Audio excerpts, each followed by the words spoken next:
হৃদমায়ার প্রেমগাথা season 2 আজকে থাকছে উপন্যাসটির 14তম পর্ব। উপন্যাস পাঠে আছি আমি তারিফ। বিয়েবাড়ির হইচই দেখার মতো। আত্মীয় স্বজনরা সবাই উপস্থিত খানবাড়ির ফাংশনে। দিনটা বৃহস্পতিবার, শুক্রবারে মেজবান। পরিবারের সকলের চাওয়ায় হৃদমায়া আয়ন জুঁইয়ের মেহেদি অনুষ্ঠানের আয়োজন করা হলো। দুই জুটির আগে থেকে বিয়ে হয়ে গেছে বলে কেউ হলুদের ফাংশন করতে চাইল না। মেহেদি আয়োজন করা হলো বাড়ির ছাদে। মেয়েরা সবাই মেহেদি রঙের শাড়ি পরেছে। ছোট বড় বয়স্ক বৃদ্ধ কেউ বাদ যায়নি। সকলে একই রঙের একই ডিজাইনের জামদানি শাড়ি পরেছে। শুধু মায়া আর জুঁই কনে হওয়ায় ওদের দুজনের শাড়িটা মেহেদি রঙা হলেও ডিজাইনটা ভিন্ন। সন্ধ্যা রাত। হৃদবাদে সবাই খান বাড়িতে উপস্থিত। সারাক্ষণ ভাই ভাই করতে থাকা আসিফও খান বাড়িতে উপস্থিত। হৃদের দেখা কোথাও নেই।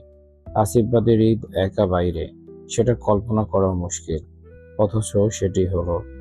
আসিফ নিহাল খানের সঙ্গে, আরাফ খান, আয়ন, রাদীপ, ফাহাদ সবাইকে নিয়ে আড্ডায় বসেন।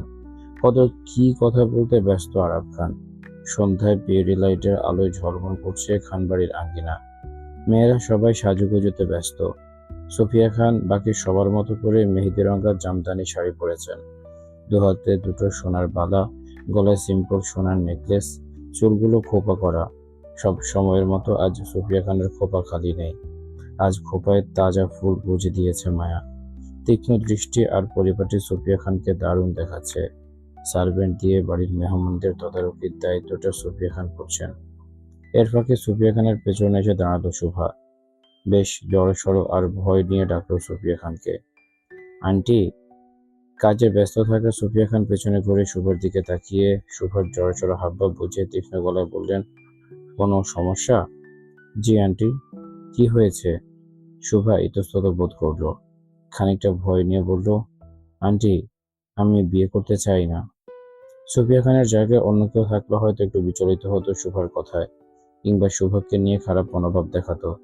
পাত্রের মায়ের সামনে দাঁড়িয়ে সরাসরি বিয়ে করব না এই কথা বলায়। অথচ সুফিয়া খানের মধ্যে বিচলিত ভাব দেখা গেল না। আর না শুভাকে খারাপ ভাবলেন। খুব স্বাভাবিকভাবে সুফিয়া খান দুহাত বুকে বেঁধে দাঁড়িয়ে বললেন, কাউকে পছন্দ করো? না আন্টি। তাহলে কারণ কি? সুফিয়া খানের তীক্ষ্ণ দৃষ্টিতে শুভা আরো জড়সড় হয়ে গেল। সে এমনিতে বেশ সাহসী, কিন্তু সুফিয়া খানের সামনে দাঁড়িয়ে যেন সব সাহস ফুরিয়ে যাচ্ছে। শুভা জিভ দিয়ে ঠোঁট ভিজিয়ে বলল, রাদীপ ভাইয়া বলল ওনাকে বিয়ে করতে হলে আমাকে পড়াশোনা ছাড়তে হবে। ওনার পছন্দ না ওনার বউ পড়ুক। আমি যদি ওনাকে বিয়ে করি তাহলে উনি আমাকে পড়াশোনা করতে দেবেন না আন্টি। আমার বিয়ে নিয়ে কোনো সমস্যা নেই, কিন্তু আপনি জানেন আমার অনেক বড় স্বপ্ন, আমি পড়াশোনা করে ডাক্তার হব। পড়াশোনা ছাড়তে হলে আমি এই বিয়েটা করতে চাই না আন্টি। শুভার কথায় সুফিয়া খান বেশ বিরক্ত সহকারে আশেপাশে তাকিয়ে রাদীপের খোঁজ করলেন। রাদীপকে না পেয়ে তিনি শুভাকে শুধিয়ে বললেন, তোমার পড়াশোনা নিয়ে কারো কোনো সমস্যা নেই, এমনকি রাদীপেরও না। রাদীপ নিজে একজন ডাক্তার, ও পড়াশোনার মর্ম বোঝে। ও শুধু তোমাকে ভয় দেখানোর জন্য বলেছে সে তোমাকে পড়তে দেবে না। বিশ্বাস রাখো, তোমাদের বিয়ে হলে সবচেয়ে বেশি রাদীপই তোমায় পড়াশোনায় হেল্প করতে পারবে। শুভা কনফিউজড হয়ে সুফিয়া খানের দিকে তাকিয়ে বলল, কিন্তু ভাইয়া যে বলল। শুভাকে থামিয়ে সুফিয়া খান বললেন, ও মিথ্যে বলেছে। এখন যাও, ফাংশন এনজয় করো, গো। শুভা কনফিউজড হয়ে সেখান থেকে সম্মতি জানিয়ে চলে এলো। শুভার খোপাতেও সুফিয়া খানের খোপার মতো একই ফুল গোজা ছিল। এটা মায়া করেছে। সুফিয়া খান, শুভা, মায়া তিনজনই একই রকম ফুল খোপায় গুজেছে। শুভার সঙ্গে রাদীপের বিয়ের বিষয়টা মায়া বাংলাদেশে ফিরেই শুনেছে। তখন থেকে মায়া শুভাকে নিজের যার মতো ট্রিটমেন্ট করছে। সবকিছুতে শুভাকেও ভাগ দিচ্ছে। বিষয়টা সুফিয়া খান লক্ষ্য করেছেন, এতে তিনিও সন্তুষ্ট। বেশ অনেকদিন পর রাফাকে পাওয়া গেল ভিডিও কলে। মায়া মেহেদি রঙের শাড়ি পরে বসে আছে। মায়ের রুমে জুই, টিয়া, নোহা তিনজনই রেডি হচ্ছে। ওদের সবাইকে রেডি করানোর জন্য সুফিয়া খান বেশ কিছু মেকআপ আর্টিস্ট মেয়ে আনিয়েছেন। সবাই রেডি হচ্ছে। মায়া শাড়িটা পরে ভিডিও কলে রাফার সঙ্গে কথা বলছে। রাফা কেন মায়ের বিয়েতে থাকছে না সে নিয়ে দুই বান্ধবীর মন খারাপ। রাফা বলল, তুই যখন টিয়াদের বাসায় লুকিয়েছিলি দুদিন, তখন ভাইয়া তোর খোঁজে আমার শ্বশুর বাড়িতে এসেছিল। পুলিশ নিয়ে পুরো বাড়িতে তল্লাশি চালিয়েছে। নাদিমকে পুলিশে দিয়েছে। এ নিয়ে অনেক ঝামেলা হয়েছিল আমার শ্বশুর বাড়িতে। আমরা অনেক বললাম তুই আশুগঞ্জে আসিসনি। তারপরেও ভাইয়া কারো কথা শোনেননি। আমার শ্বশুরবাড়ির মানুষই হেনস্থা করেছে। নাদিম গোটা একদিন জেলে ছিল। তোকে খুঁজে পাওয়ার পর পুলিশ নাদিমকে ছেড়ে দেয় জেল থেকে। এই নিয়ে আমার তোর উপর অনেক রাগ ছিল, সেজন্য এতদিন কথা বলিনি। আসিফ ভাইয়া সেদিন নাদিমকে কল করে তোদের বিয়ের দাওয়াত দিয়েছিল। আমি রেগেছিলাম বলে তোর সাথে কথা বলতে চাইনি, কিন্তু নাদিম বোঝালো এতে তোর দোষ নেই, তোর সাথে সম্পর্কটা নষ্ট না করতে। আমিও তোকে অনেক মিস করছিলাম, সেজন্য কল করলাম। নাদিম আমাকে তোর বিয়েতে নিয়ে আসতে চেয়েছিল, কিন্তু আমি আসিনি। প্রেগন্যান্সি অবস্থায় দূরে জার্নি করা নিষেধ আমার, সেজন্য আসতে পারিনি। সরি দোস্ত। রাফার কথায় মায়া হতবাক, বাক্রুদ্ধ হয়ে বসে রইল। মায়ের অনুপস্থিতিতে হৃদ এত কিছু করেছে মায়ের জানা ছিল না। মায়া স্তব্ধ হয়ে আওড়ালো, আমার অনুপস্থিতিতে এত কিছু হয়েছে? আমি তার কিছুই জানতাম না রাফা, সত্যি বলছি। মাইকে থামিয়ে রাফা বলল, আমি জানি। মায়া বেশ অনুতপ্ত এবং অপরাধীন নয় বলল, সরি রাফা, আমাকে ক্ষমা করে দিস। আমার জন্য তোদের এত হেনস্থা হতে হয়েছে। আমি ওনার হয়ে তোর কাছে, নাদিম ভাইয়ের কাছে ক্ষমা চাচ্ছি। তোর ক্ষমা চাইতে হবে না বোকা। আমরা জানি হৃদ ভাইয়া তোর জন্য কতটা পাগল। আমি শুধু একটাই অনুরোধ থাকবে, এরপর ভাইয়া যেন কোনো কারণে নাদিমকে হেনস্থা না করে। নাদিম অতীতে তোকে পছন্দ করলেও বর্তমানে নাদিম বিবাহিত। সে তোকে ডিস্টার্ব করার মতো ছেলে না, তুই জানিস। মায়া অপরাধ বোধে কথা বলতে পারছে না। চঞ্চল রাফাকে বেশ ম্যাচিওর দেখালো। মায়াকে বেশ করে বুঝিয়ে বলল। দুই বান্ধবীর বেশ কথা চলল। প্রথমে মায়া অনুতাপের কারণে রাফার প্রেগন্যান্সির ব্যাপারটা লক্ষ্য করেনি, কিন্তু কথা শেষে ফের রাফার প্রেগন্যান্সির খবরটা শুনে মায়া খুশিতে লাফিয়ে উঠল। খুব পরে রাফাকে অভিনন্দন জানালো, কিন্তু তারপরেই মন খারাপও হয়ে গেল তার। মায়ের বড় বোন মুক্তা প্রেগন্যান্ট, রাফা প্রেগন্যান্ট, তাহলে মায়া কেন প্রেগন্যান্ট হচ্ছে না? মায়ের সমস্যা কোথায়? এ নিয়ে মায়ের ভীষণ মন খারাপ হলো। হৃদকে এত করে বলার পরেও মায়ার কেন বাবু হচ্ছে না এই নিয়ে কষ্ট পেল। কষ্টে মায়া হৃদের সঙ্গে কথা বলা অফ করে দিল। হৃদ সন্ধ্যায় একবার বাড়িতে এসে মায়ের খোঁজ করেছে, কিন্তু মায়া সামনেও যায়নি, দেখাও করেনি। হৃদ কি জন্য ঘরে এলো, তারপর পরের মুহূর্তে আবার তাড়াহুড়ো করে বেরিয়েও গেল। আসিফও বুঝতে পারছে না হৃদ কি নিয়ে এত ব্যস্ত। হৃদ ফের বাসায় এলো রাত 11টার পরে। তখন মেয়েরা সবাই দুহাত ভর্তি মেহেদি পড়েছে। ছাদে আসন পেতে মেহেদি আর্টিস্ট নিয়ে বসে সবাই মেহেদি করছে। এখানে ছোট বড় বাচ্চা বয়স্ক সবাই আছে। এর মাঝে মালা এসে মাইকে জরুরি তলবি বলল, ভাবি, হৃদ ভাই আইছেন, আপনারে রাখে, নিচে যাইতে কইছে। মায়া দুহাতে মেহেদি পড়ছে, তাই ব্যস্ততা দেখিয়ে বলল, আপনার ভাইকে গিয়ে বলেন আমি ব্যস্ত, আসতে পারবো না। ভাবি, ভাই রাগ করুক, আপনি যান। মালা চলে যায়। মায়াও নিচে নামলো না। মাইকে নিচে নামতে দেখা যায় আরো ঘন্টাখানেক পর। রাত তখন 12টার ঘরে। মায়ার গায়ে মেহেদি রঙা জামদানি শাড়িটা পরা বাঙালিয়ানা সাজে। লম্বা চুলগুলো বেনি করে মাথায় তাজা ফুল গুজেছে। দুহাতে চুড়ি ছিল, কিন্তু মেহেদির জন্য খুলে রেখেছে। মায়া ছাদ থেকে নেমে কিচেনে গেল। বাড়ির সবাই ছাদে, সেজন্য নিচে তেমন কেউ নেই। মালাকে কিচেনে দেখে বলল, মালা আপু, আমাকে এক গ্লাস পানি খাওয়াবেন? আমার দুহাতে মেহেদি। মালা ফ্রিজ খুলে পানির বোতল হাতে নিতে নিতে দরজার দিকে তাকিয়ে আস্তে করে পানির বোতলটা র্যাকের উপর রেখে মায়াকে পাশ কাটিয়ে চলে যেতে নিলে মায়া অবাক হওয়ার মতো করে দ্রুত মালাকে ডেকে বলল, আরে মালা আপু, চলে যাচ্ছেন কেন? আমাকে পানি দিয়ে যান। আরে।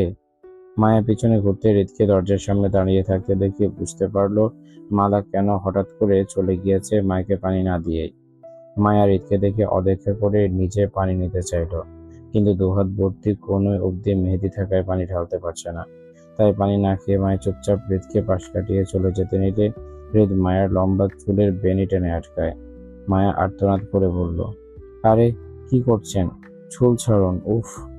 হৃদ মায়ের চুলের বেনি টেনে পুনরায় ফ্রিজ অব্দি নিয়ে যায়। মালা রেখে যাওয়া বোতল থেকে পানি গ্লাসে ঢেলে মায়ের মুখে ধরলে মায়া মুখ ফুরিয়ে পাশে তাকায়। হৃদ কপাল কুঁচকায়। মায়ের চুল টেনে ধরা হাতটা দিয়ে হৃদ মায়ের মুখ নিজের দিকে ঘুরিয়ে ফের মায়ের মুখে পানির গ্লাসটা ধরলে মায়া চুপচাপ পানি পান করে চলে যেতে নিলে চুলে টান খায়। হৃদ মায়ের বেনি টেনে ধরে রেখেছে। হৃদ মায়ের চুলের বেনি টেনে মাকে নিকটে এনে বলল, কি সমস্যা? মায়া অভিমানের স্বরে বলল, চুল ছাড়ুন, ব্যথা পাচ্ছি। কাহিনী কি? 4বার ডাকলাম, আসলে না কেন? আমি আপনাকে চিনি না, তাই আসিনি। ও, আপনি আমাকে চেনেন না? শিওর আপনি? হ্যাঁ শিওর, আমি আপনাকে চিনি না। না চিনে বিয়ে করে ফেলেছেন? মায়া ফের মুখ ফিরিয়ে পাশে তাকিয়ে বলল, পারিবারিক পছন্দের বিয়ে, তাই করছি। পাত্র আমার পছন্দের না। হৃদ মায়ের চুলের বেণী হালকা টেনে মায়ের মাথাটা নিচের দিকে ঘুরিয়ে বলল, পাত্র পছন্দ হয়নি বলছো? হ্যাঁ। তাহলে এক্সচেঞ্জ করবেন? আপনার জন্য কিন্তু এক্সট্রা অফার আছে, করবেন? মায়া হৃদের দিকে তাকালো। হৃদের হাবভাব দেখে মনে হচ্ছে হৃদ বেশ সিরিয়াস মুডে কথাটা বলছে। মায়া আগের ন্যায় উত্তর দিয়ে বলল, না থাক, আম্মু কষ্ট পাবে। আমি আবার বাড়ির লক্ষ্মী বউ। এ বাড়ির ছেলে খারাপ হলে কি হবে? এ বাড়ির মানুষগুলো খুব ভালো, আমার পছন্দের। শুধুমাত্র শ্বশুর বাড়ির মানুষগুলো ভালো বলে শাশুড়ির ছেলেকে কষ্ট মষ্ট করে বিয়েটা করে নিব আর কি। পাত্র পছন্দ হয়নি, এতে একই পাত্রকে 4 বার বিয়ে করতে যাচ্ছেন।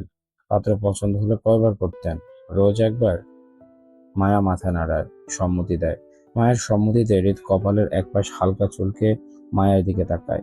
মেহেদি রঙা জামদানি শাড়ি পরে দাঁড়িয়ে আছে, দুহাতে মেহেদি পরেছে। শরীরে যা অলংকার আছে সবই গোল্ডের। ফর্সা শরীরে মায়াকে মেহেদি রঙের জামদানিতে চকচকে লাগছে। হৃদ হঠাৎই মায়ের গলায় ঝুঁকে পড়ে শব্দ করে চুমু খেলে মায়া চমকে কি করছেন আহাজারি করে পিছিয়ে যেতে চাইলে হৃদ দুহাতে মায়ের কোমর চেপে স্থির করে। মায়া মেহেদি মাখা দুহাত দুদিকে ছাড়িয়ে যাতে নষ্ট না হয় তার মেহেদি। হৃদ মায়ার গলা ছেড়ে দুগালে শব্দ করে চুমু খায়। মায়ের কপালে ঠোঁট বুলিয়ে মায়ের সঙ্গে ঘনিষ্ঠতা বাড়িয়ে দাঁড়িয়ে বলে, আমারও পাত্রী পছন্দ হয়নি, পরিবারের চাপে বিয়ে করছি। আপনাকে আমি বিশাল বড় ডিসকাউন্টে 2টো অফার দিচ্ছি। 1 নাম্বার অফার, আপনার স্বামীকে ছেড়ে আমাকে বিয়ে করে ফেলুন। আর 2 নাম্বার অফার। মায়া হৃদকে বলতে না দিয়ে দ্রুত 2 নাম্বার অপশনটা চুজ করে বলল, তাহলে আমি 2 নাম্বার অফারটা নেব। তাই? হ্যাঁ। 2 নাম্বার অফার হচ্ছে, আপনি চাইলে আমরা দুজন এখনই পালিয়ে যেতে পারি দূরে কোথাও, যেখানে আপনি আর আমি থাকবো শুধু। তারপর কোনো একটা কাজে অফিস দেখে বিয়ে করে নেব, আর নয়তো বিয়ে ছাড়াই থাকবো। কি বলেন, পালাবেন আমার সাথে? এহ, হ্যাঁ। মায়া মনে করেছিল হৃদ মায়াকে বিয়ে না করার অফার দেবে, অথচ হৃদ ঘুরে ফিরে নিজের অফারে মায়াকে দিচ্ছে। মায়া না সূচক মাথা নেড়ে বলল, আর কোনো অফার নেই? আপনার চাইলে অবশ্যই আছে। কি অফার? আপনি চাইলে আমার সাথে পরকীয়া চালাতে পারেন, ঘরে স্বামী থাকলো, বাইরে আমি। কি বলেন? মায়া হৃদকে ঠেলে দিতে ছেড়ে বলল, ঘুরে ফিরে নিজের অফারই দিচ্ছেন, আপনি বাদে আর কোনো অফার নেই? Sorry madam, not available. আপনার অফারগুলো আমার পছন্দ হয়নি। এমনিতেও আমার স্বামী ভালো মানুষ না। কথা বলার আগে ওনার হাত উঠে যায়। এমনি ওনার বউকে ভাগাতে চাচ্ছেন কিংবা পরকীয়া প্রস্তাব দিচ্ছেন, শুনলে আপনাকে গুলি করে মারবে। আমি ওনার অনেক শখের বউ, আমার সাথে ঘেঁষাঘেঁষি করা চলবে না। ছাড়ুন, দূরে যান। মায়া যেটুকু দূরে ঠেলতে চেয়েছিল ততটুকু দূরত্ব কমিয়ে ঘনিষ্ঠ হয়ে দাঁড়িয়ে বলল, সমস্যা নেই ম্যাডাম, হৃদ খানের বউকে না হয় আমিও ভাগাভাগি করে ভালোবাসতাম, তারপরে শখের জিনিস তো আর এমনি ছাড়া যায় না, তাই না? হৃদের হেয়ালিতে হঠাৎ করে মায়া প্রসঙ্গ পাল্টে বলল, রাফা প্রেগনেন্ট। ওকে, রাফার বিয়ে আমার পরে হয়েছে, তা ও আমার আগে প্রেগনেন্ট হলো কিভাবে? হৃদ বিরক্তির গলায় বলল, সেটা আমি কিভাবে বলবো আজও? তোমার বান্ধবী কি আমাকে বলে প্রেগনেন্ট হয়েছে যে জানবো? দুজনের কথোপকথনে মায়া রেগে বলল, বাজে কথা বলবেন না, রাফার জামাই আছে বলে ও প্রেগনেন্ট হয়েছে। আপনিও তো আমার জামাই হন, তাহলে আমি এখনো কনসিভ করছি না কেন? সত্যি করে বলুন, আপনার কি সমস্যা আছে? হৃদ এবার বেশ বিরক্তি নিয়ে মায়াকে নিজের থেকে সরিয়ে দিতে দিতে শক্ত গলায় বলল, জামাই, বিয়ে মানে তুমি বোঝো? তোমার আমার সাথে সংসার করতে যত সমস্যা, তোমার সবার আগে বিয়ে হয়েছে সেটা হিসাব করছো, অথচ তুমি যে স্বামীর সাথে সংসার করছো না সেটা দেখছো না কেন? তোমার সাথে আমার ঘনিষ্ঠতা হয়েছে কয়বার? 4 বার। এর মাঝে তুমি বেবি ডিমান্ড করছো কিভাবে? হৃদের শক্ত গলায় মায়া দমে যায়। মায়া মিনমিন করে বলল, আমার বেবি চাই। শোনো হৃদ, আমি বিয়ে করছি শুধু নিজের জন্য। আগে আমাকে সময় দাও, বেবি নিয়ে আপাতত আমার কোনো প্ল্যানিং নেই। যদি কখনো বেবি নিতে হয় তাহলে সেটা পরে, যখন সঠিক সময় হবে তখন, নট নাও। এই ছিল আজকের পর্ব। কেমন লেগেছে তোমাদের কমেন্ট করে জানাও। দেখা হচ্ছে পরের পর্বে। ততক্ষণ পর্যন্ত সবাই ভালো থাকো, সুস্থ থাকো। আজকের মতো আমি তার এখানে বিদায় নিচ্ছি। আল্লাহ হাফেজ।